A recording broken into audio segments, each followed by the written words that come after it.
साथियों नमस्कार। पूरे देश के अंदर जो 5 विधानसभा चुनाव के ऊपर जो उपचुनाव हुए थे उनके नतीजे आ चुके हैं। 19 तारीख को उनका चुनाव हुआ था और आज 23 जून को उनके 5 सीटों के नतीजे आ गए हैं और जो नतीजे आए हैं बेहद चौंकाने वाले हैं और दिलचस्प हैं। अगर आज के दिन की बात की जाए तो आम आदमी पार्टियों के पास मौका है जश्न मनाने का, ढोल बजाने का, नगाड़े बजाने का और नारे लगाने का। और वहीं भारतीय जनता पार्टी के लिए आज मायूसी भरा दिन रहा क्योंकि रिजल्ट उनके फेवर में नहीं आए, उनको पसंद नहीं आएंगे। हालांकि उनके प्रवक्ता अपना बचाव करने के लिए बोलेंगे कि ये तो उपचुनाव थे, 5 सीटों से क्या होता है। और ये सच भी है कि जिन राज्यों के अंदर इलेक्शन हुए हैं इन नतीजों से उन सरकारों पर कोई भी फर्क पड़ने वाला नहीं है क्योंकि वहां पे ऑलरेडी मजबूत सरकारें हैं। मैं सारे नतीजे बताऊंगा, सारे राज्यों की बात बताऊंगा और इससे क्या क्या फर्क पड़ेगा वो भी बताने वाला हूं। और मैं आपको ये भी बताऊंगा कि इन सीटों पर चुनाव की क्या जरूरत पड़ी, क्या परिस्थितियां बनी और इन चुनावों से आने वाले समय में किस पार्टी को कितना फायदा मिलने वाला है। तो साथियों अपनी वीडियो को शुरू करते हैं और मैं एक एक सीट की बात करना शुरू करता हूं। आगे बढ़ने से पहले अपने चैनल पर आपका स्वागत करता हूं। मैं ओमवीर देशवाल, मेरे चैनल पर आपका स्वागत है। सबसे पहले बात करेंगे गुजरात की कड़ी सीट से, जहां भाजपा के राजेंद्र चावड़ा जीते हैं। इन्होंने कांग्रेस के रमेश चावड़ा को 39,452 के अंतर से हराया है। भाजपा की सरकार है, भूपेश पटेल यहाँ पर मुख्यमंत्री है और ऑलरेडी उनके पास 182 सीटों में से 162 सीटें हैं, मतलब उनके पास में प्रचंड बहुमत की सरकार है।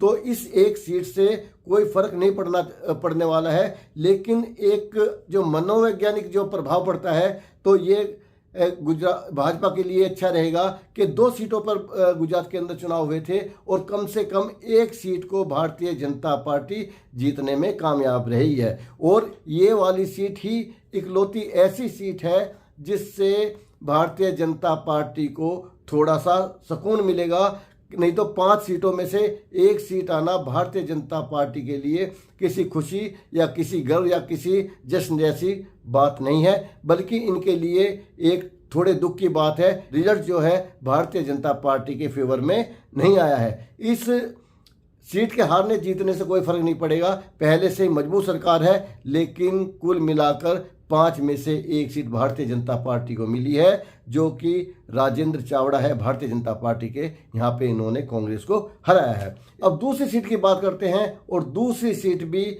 गुजरात से है, जहाँ जूनागढ़ का विसावदर की सीट थी। यहाँ पर जो मुकाबला था बहुत ही ज़्यादा दिलचस्प था और यहाँ पर केजरीवाल ने, आम आदमी पार्टी सरकार ने पूरी ताकत लगा दी थी। हालांकि उनकी ताकत, उन्होंने अपनी पूरी ताकत लगाई लेकिन उनकी ताकत भारतीय जनता पार्टी की ताकत के सामने बहुत भोनी थी, बहुत कमज़ोर थी। यहाँ पर इनके भगवंत मान भी आए और यहाँ पर केजरीवाल ने भी मेहनत की है, लेकिन भारतीय जनता पार्टी के टीम से एक बड़े नेता, कई राज्यों के मुख्यमंत्री, कितने विधायक, कितने मंत्री, कैबिनेट लेवल के मंत्री थे, इन्होंने पूरी जान लगा दी। लेकिन ये फाइनली ये जो सीट है ये आम आदमी पार्टी के खाते में गई है। इसमें केजरीवाल ने ये भी बताया है कि जो आम आदमी पार्टी 2 सीटें जीती है उसका जो मार्जिन है वो पिछले चुनाव में जो मार्जिन था जीत का उससे भी करीब दुगना मार्जिन है। यहाँ पर उनकी वोटों का अंतर बढ़ा है। यहाँ पर आम आदमी पार्टी के गुजरात के बड़े चेहरे हैं गोपाल इटालिया, उन्होंने यहाँ पे चुनाव लड़ा था। और यहाँ पे ये बता दूं कि अगर देखा जाए तो आम आदमी पार्टी के लिए भी बहुत बड़ी उपलब्धि तो नहीं है। क्यों उपलब्धि ये इसलिए नहीं है कि यहाँ पर पहले भी आम आदमी पार्टी के ही विधायक थे। भारतीय जनता पार्टी ताकतवर पार्टी है, पैसे वाली पार्टी है, कमज़ोर विधायकों को तोड़ लेती है। तो यहाँ के जो पूर्व विधायक थे आम आदमी पार्टी के, भारतीय जनता पार्टी ने अपने खेमे में शामिल कर लिया था, अपनी पार्टी में शामिल कर लिया था और जिसके परिणाम स्वरूप ये सीट खाली हो गई थी।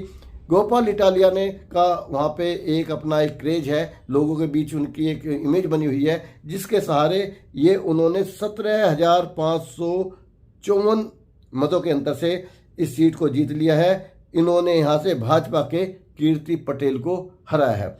तो आम आदमी पार्टी के लिए निश्चित रूप से ये एक जश्न मनाने का समय है, खुशी मनाने का समय है। अब तीसरी सीट पे बात करेंगे, ये है पंजाब की लुधियाना पश्चिम, जहाँ पर उपचुनाव हुआ था। यहाँ पर कांग्रेस के विधायक थे जिनकी गोली लगने से मृत्यु हो गई थी, ये सीट खाली हो गई थी। तो यहाँ पर जो सबसे ज़्यादा दिलचस्प बात थी, यहाँ पर भी केजरीवाल ने, आम आदमी पार्टी ने पूरी ताकत लगा रखी थी। यहाँ पर मुख्यमंत्री है भगवंत मान, उनकी पार्टी है, उनकी सरकार है, तो जीतना एक जो सत्ताधारी पार्टी होती है उसके जीतने के चांसेस काफ़ी ज़्यादा बढ़ जाते हैं। लेकिन यहाँ पर भी भारतीय जनता पार्टी ने बहुत ज़्यादा मेहनत कर रखी थी। लेकिन मुख्य मुकाबला जो था वो कांग्रेस और आम आदमी पार्टी के बीच में था। यहाँ पर आम आदमी पार्टी के संजीव अरोड़ा ने कांग्रेस के भारत भूषण आसू को 10,637 वोटों से हरा दिया है। हालांकि एक चीज़ और बतानी यहाँ पे जरूरी है कि जो आम आदमी पार्टी के उम्मीदवार यहाँ से जीते हैं, संजीव अरोड़ा, ये पहले से राज्यसभा सदस्य हैं और ऐसा कयास लगाया जा रहा था कि केजरीवाल जी संजीव अरोड़ा को विधायक बनाएंगे और जो राज्यसभा की सीट खाली होगी उस पर खुद आ जाएंगे, मतलब राज्यसभा सदस्य बनने के फिराक में थे केजरीवाल जी। ये सुनने में आ रहा था, ये राजनीति के गलियारों में चर्चा थी। लेकिन आज ही शाम केजरीवाल ने ये स्पष्ट कर दिया है कि वो राज्यसभा में नहीं जा रहे हैं।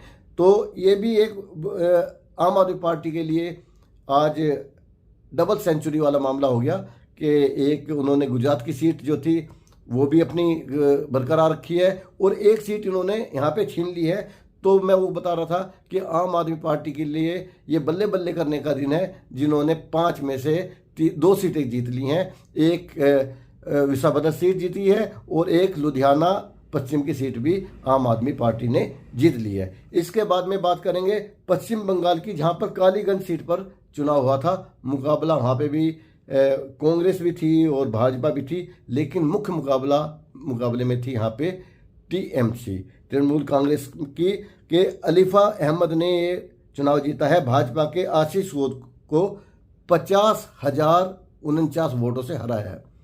50,000 का जो अंतर होता है हार जीत का, इसे हराना नहीं कहते, इसे रगड़ना बोलते हैं। असलियत में टीएमसी के अलीफा अहमद ने आशीष घोष को रगड़ दिया है 50,000 वोटों के, क्योंकि 50,000 की हार जो होती है एक शर्मनाक हार मानी जाती है। और यहाँ पे मैं आपको बता दूं कि नाम से लोग समझ नहीं पा रहे, अलीफा अहमद ये असलियत में पुरुष नहीं है, महिला है। ये महिला कैंडिडेट थी, इन्होंने आशीष घोष को हराया है 50,000 वोटों से। और यहाँ पर तृणमूल कांग्रेस की ही सरकार है, ममता बनर्जी यहाँ पे मुख्यमंत्री है। 294 में से ऑलरेडी उनके पास 215 सीटें हैं।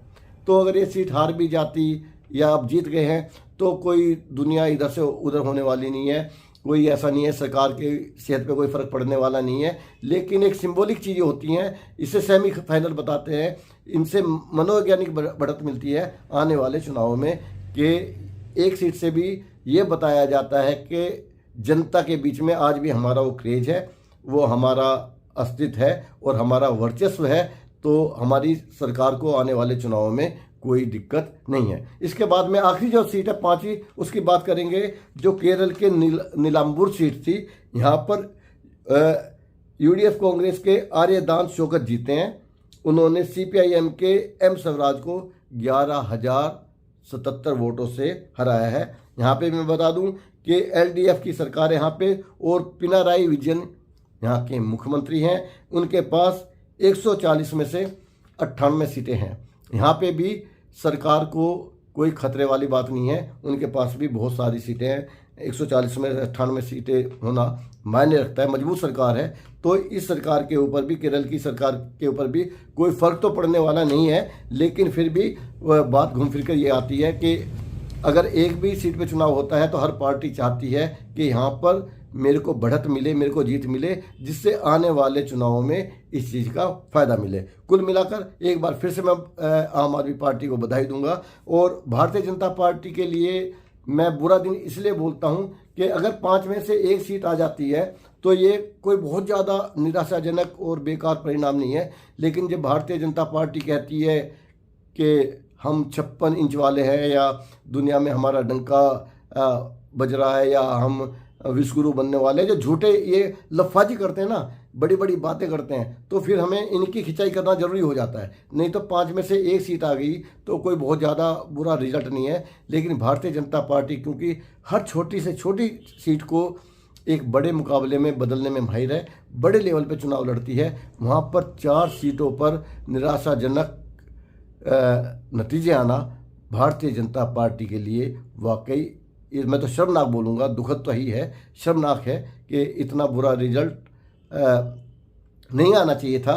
लेकिन समय है और जनता है। ऐसा लगता है कि अभी जो ऑपरेशन सिंदूर हुआ था उसके जनता के बीच में कुछ अच्छी इमेज नहीं बनी है, नहीं तो इस रिजल्ट में दिखाई देता है। जैसे पिछले चुनाव में 2019 में ऑपरेशन हुआ था तो उसमें जो रिजल्ट दिखाई दिया था, बल्ले बल्ले हो गई थी भारतीय जनता पार्टी की। तो ऐसा लग रहा है कि ऑपरेशन सिंदूर का कहीं ना कहीं साइड इफेक्ट हुआ है भारतीय जनता पार्टी को, तभी ये निराशाजनक नतीजे उसके सामने आए हैं। मैं आपका साथी ओमवीर देशवाल फिर से एक बार आपको धन्यवाद करता हूँ मेरे साथ जुड़े रहने के लिए। मेरे चैनल को सब्सक्राइब करें, उस वीडियो को लाइक करें, अपनी सलाह और मशवरा कमेंट बॉक्स में जरूर लिखें।